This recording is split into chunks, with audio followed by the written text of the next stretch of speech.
another session in the best hall. With that, I'm going to request Dr. Anuj Maheshwari sir to please introduce our speaker, Dr. S.R. Arvind sir from Bangalore. Thank you, Dhruvi, for the nice words, and I'm really feeling very privileged to be a part of this DIVCon. Thank you, Bansi, for keeping me in. Dr. S.R. Arvind, I think nobody in India who does not know him. He is a very popular personality. He has been the president of the RSSDI. Currently, he is the president of Diabetes India. He is presently working as a chief consultant at Diacon Hospital, which is an IDF Center of Excellence. At Columbia, Asia and Apollo Hospital, the same place he is working as a consultant diabetologist.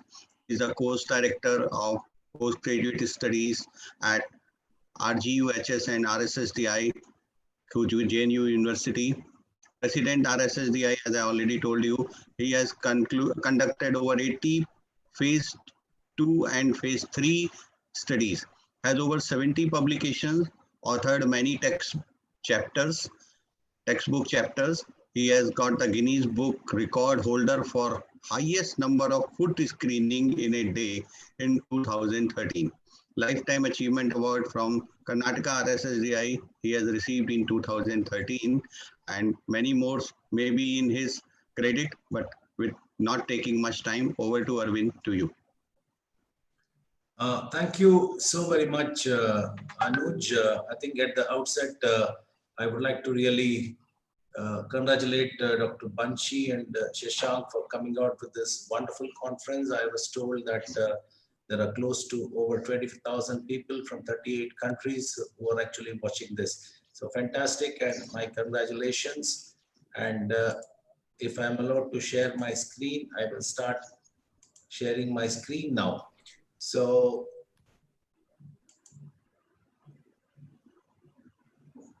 just give me a second. I think that should be okay.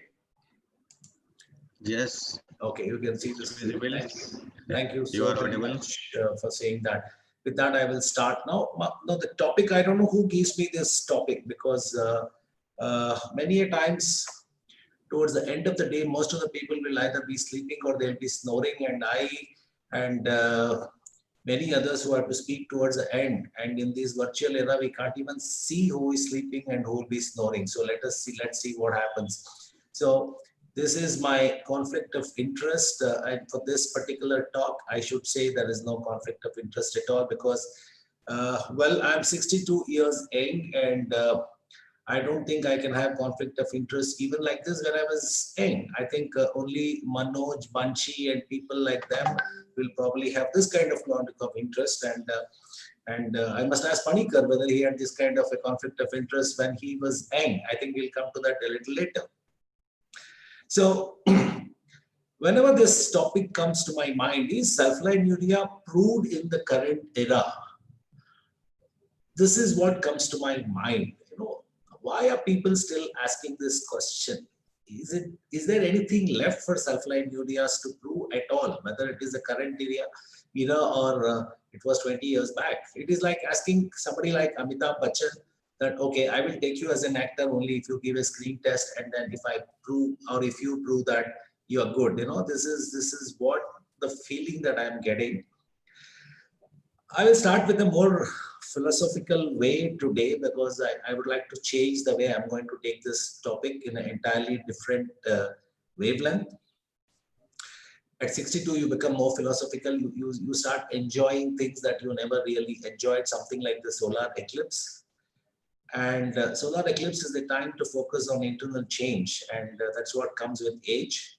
The sun represents our focus on the most personal desires, especially the goals and the external self. So it signifies our personality, self-expression, and the tangible ways in which we interact in this world. So with that, there'll be a change to my talk. I will start slightly in a different way. The question that comes to the mind always is, why this topic? And I know with the new drugs coming into the market, it's becoming very difficult to market the new drugs. And you need to nurture the ones which are doing good out of the competition. It's like when a new runner comes, he must see how to nudge the previous best. So the newer drugs with marginal benefits and higher prices are very cleverly marketed as it makes economic sense to survive in this pharma business. Sales dictate very clever marketing trends and economic growth, while marketing new drugs with marginal benefits. I stress on the point, marginal benefits. You play on very small, insignificant issues of the proven drugs. And this is exactly what's happened to sulfonylureas today. It has very small, insignificant issues, we all agree. So the newcomers tend to play on this. So the clever medical marketing, camouflaged as science, is portrayed to convince the doctors.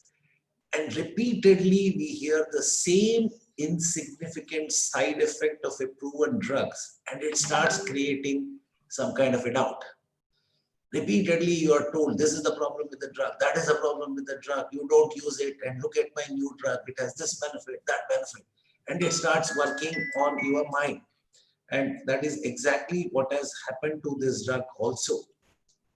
So most of the time, after several CMEs, it leaves a doctor dazed and very confused. And there we are in that kind of a situation. So is sulfonylurea proved in the current era? That is the question this talk has to answer.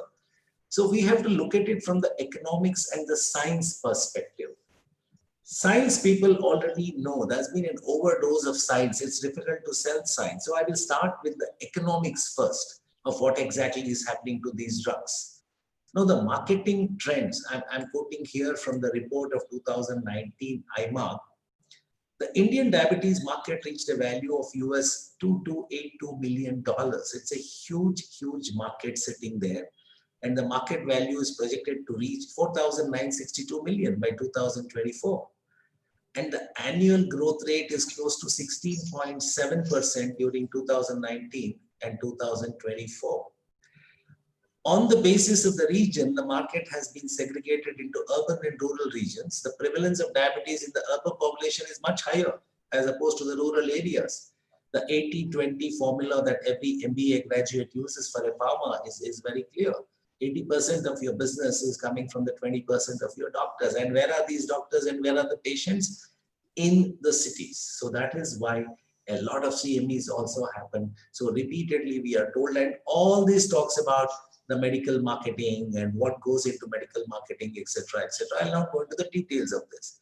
Now look at this particular slide. It's absolutely new. This is the total OAD market is valued at 10,904 crore. The DPP-4 contribution is 32%, whereas sulfonylurea and sulfonylurea plus MET is only 26%. See, you have already started seeing the decline in the sulfonylurea metformin and sulfonylurea alone. So people start looking at the figures. Every pharma company is trying to see why the other drug is doing better than this. What is it that we have to do for the sulfonylurea? What is lacking? Now, everybody wants to have a bite of this huge market share. And therefore, we have a war-like situation, especially the kind of a war that the Coke and the Pepsi saw several decades ago. So what's happening to these drugs is this. Now, post-patent, drugs lose the exclusivity and inexpensive generics flood the market. So there is no more money. Now, this is like an owner losing his house or lands due to some new government rule that comes in. The new drug research and development is challenging in terms of time, the clinical trials, and the cost, and the rules and regulations of FDA, DCGI, and all other authorities. Now, each new drug release must prove to be better to capture the market in terms of size. Now, this is where the problem is. So there is always an comparison or an unfair comparison among insulin secretagogues. And what is it we have on one side? Who are the challengers? Who is challenging the sulfonylurea? Now, in the secretagogue segment, if you look at it, after metformin, what SGLT2 now? Nobody is questioning SGLT2 now. It doesn't come in the same bracket. Now, modern sulfonylureas and DPP-4s are the secretagogues. So you have 6 probably gemcitabine, I forgot to add into this slide, 7 of them taking 2 sulfonylureas because the generics are there, the generics are flooding the market. So these drugs have to fight this. Now we can also go in terms of the science. Yes, we know the comparison is very, very unfair, but comparison is a thief of joy. This is what the Roosevelt said. Absolutely fine. So when you go to the meetings, when Panikkar is speaking for sulfonylurea, I speak against sulfonylurea, there is some kind of a joy in trying to do this. And we have done it several times in the past.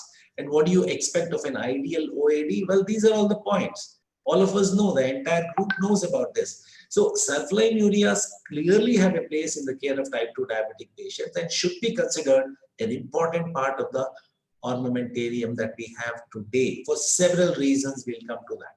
Now, this is the usual comparison. We talk about the weight, we talk about hypo, we talk about cardiovascular risk.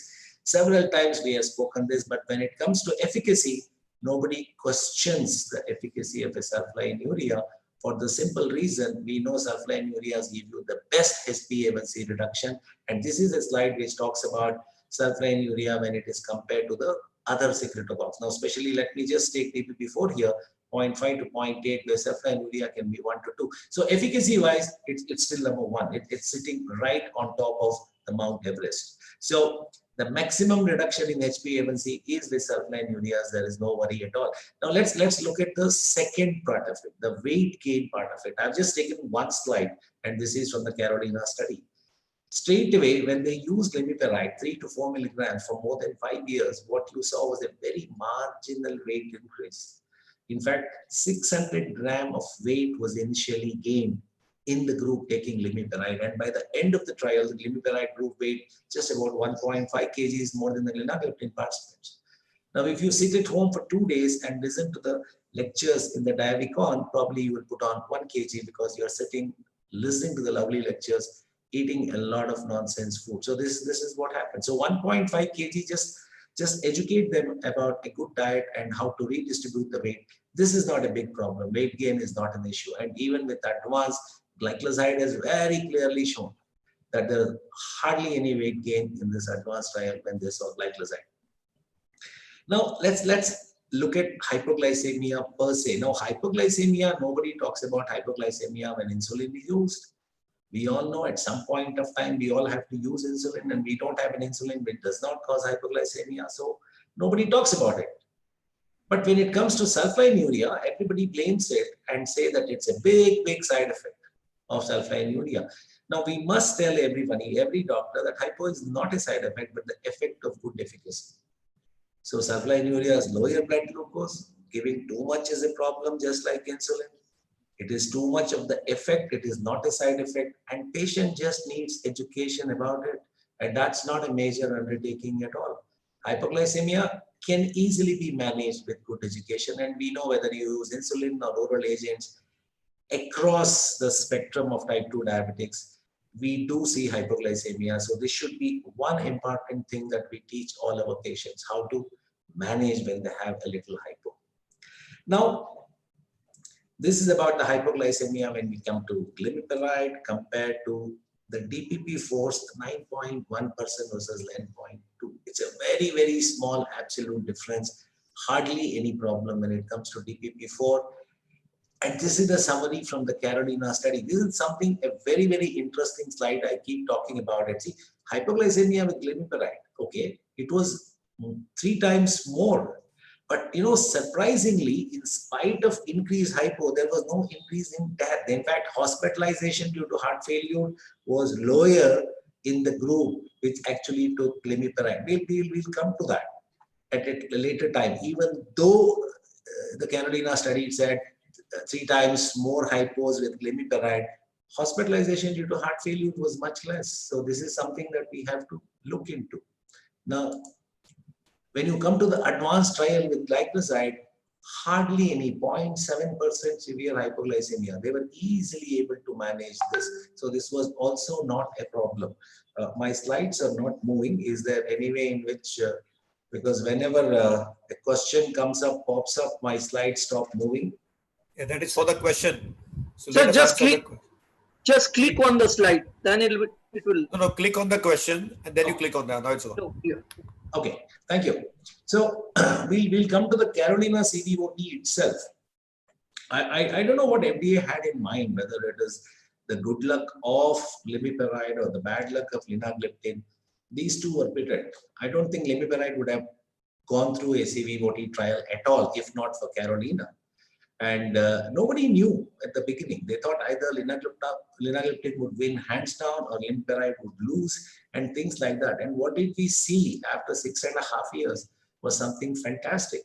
Look at the 3-point MACE. Both the curves are literally hugging each other, and there is no difference in 3-point MACE, no difference in 4-point MACE.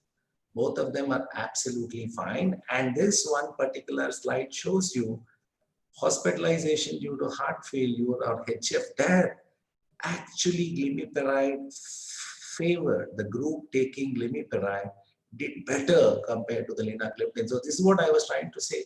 3 times more hypo, but hospitalization due to heart failure was much less with glimepiride. Okay, now heart failure adverse events less with glimepiride. Okay, so actually glimepiride proved to be equivalent to linagliptin because statistically all these were not really significant in the Carolina trial, and now it is completely clear. So the CV risk, nobody talks about it. Now, I don't want to be talking about it. This is exactly what Dr. Rosenstock said soon after the Carolina trial. And it's very interesting reading. He said, with this study, we provide very specific data for the magnitude of risk of hypoglycemia and of weight change, so people can decide whether to use it or not. It's the difference between a $10 pill and a $150 pill. The DPP-4 inhibitors make billions of dollars, so there are going to be cost considerations. But at least he said their cardiovascular safety should no longer be in doubt.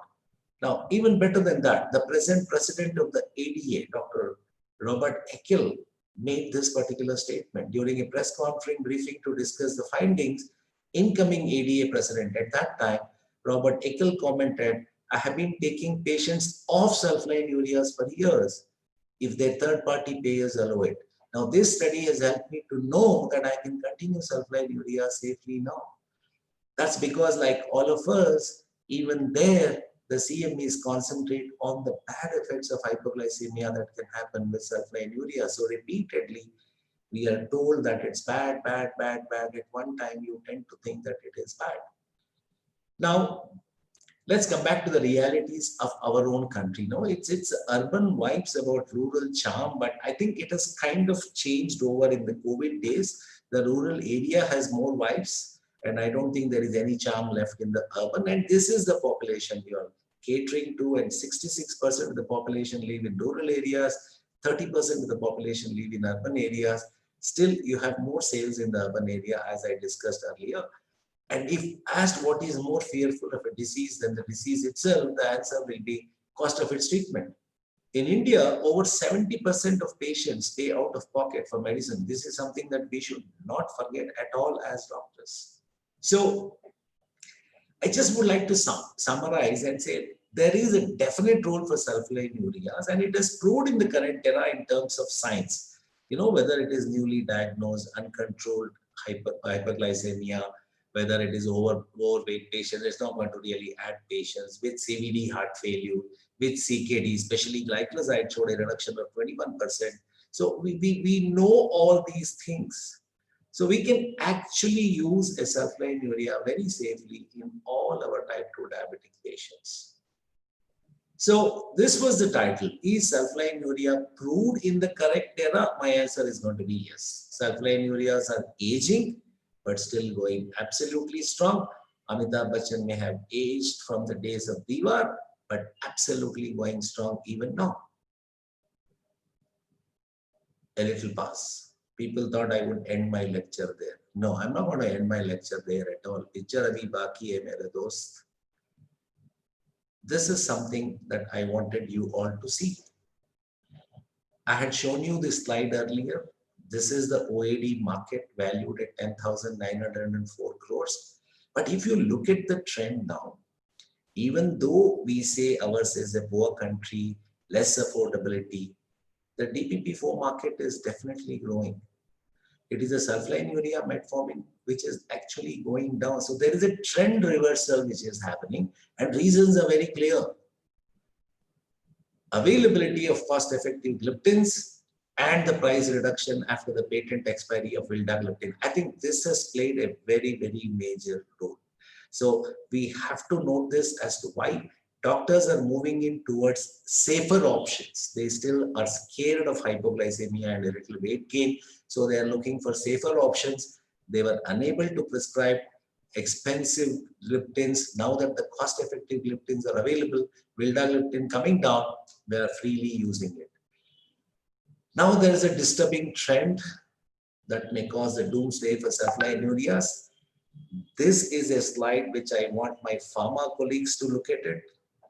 This is the paper that came out a couple of years back, cost analysis study of oral anti-diabetic drugs available in the Indian market. Those are the authors. The method was very simple. The difference in the maximum and minimum price of the same drug manufactured by different pharmaceutical companies and the percentage variation in price was calculated.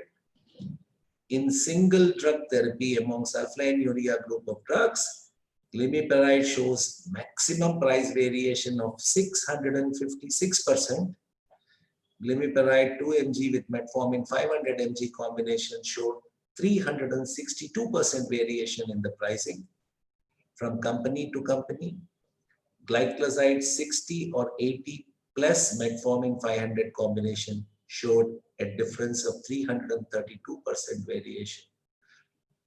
The average percentage price variation of different brands of the same drug manufactured in India is very wide, and the appraisal and management of marketing drugs should be directed towards maximizing the benefit of therapy and minimizing the negative personal and economic consequences. This is also one of the reasons as to why sulfonylurea seems to be going down, because the cost of some of the brands of glimepiride metformin seems to be more than the cost-effective brands of DPP-4 today. So with that, I say thank you very much. Well, these are the alternatives to handshakes, hugs, and high-fives, etc. So I think as you are enjoying it, I will close my talk with a big thanks to Dr. Banshi and Shashank once again. And sorry if I bored you people. Thank you, Dr. S.R. Arvind. You are always a nice speaker, and we never bored with you. And whenever you are speaking, such as sulfonylurea kind of the topic, which many people has listened many times, but still we enjoyed your presentation. So we shall take the question answer at the end of the session.